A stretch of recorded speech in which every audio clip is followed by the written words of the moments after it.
Today, I'll walk you through how to convert a field type in Airtable, a simple but powerful way to reshape your data for new workflows.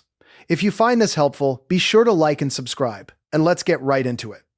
Start by opening your browser and heading over to Airtable. Once the page loads, click the Login button and enter your credentials to get into your workspace.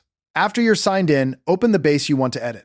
This is the project that holds the table with the field you need to change. Within that base, select the table where the field currently lives. Every table is a grid of rows and columns, and you're looking for the specific column or field that you want to convert to a different type. Now, find that field at the top of the column.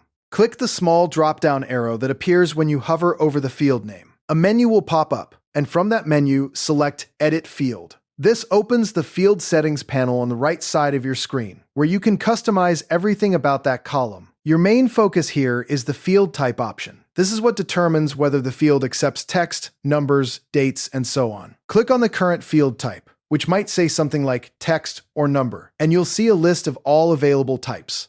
Go ahead and choose the new field type you want to convert to.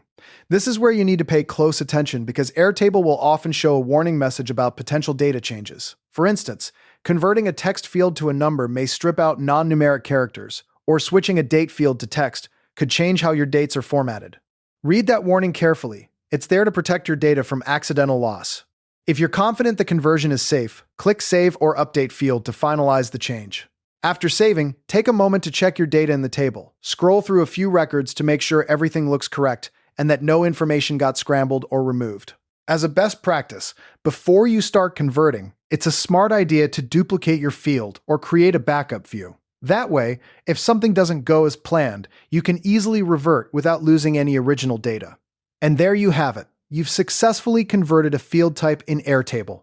Just remember to always review those warnings and keep a backup handy, and you'll be reshaping your tables with confidence. Thanks for watching, and I'll see you in the next tutorial.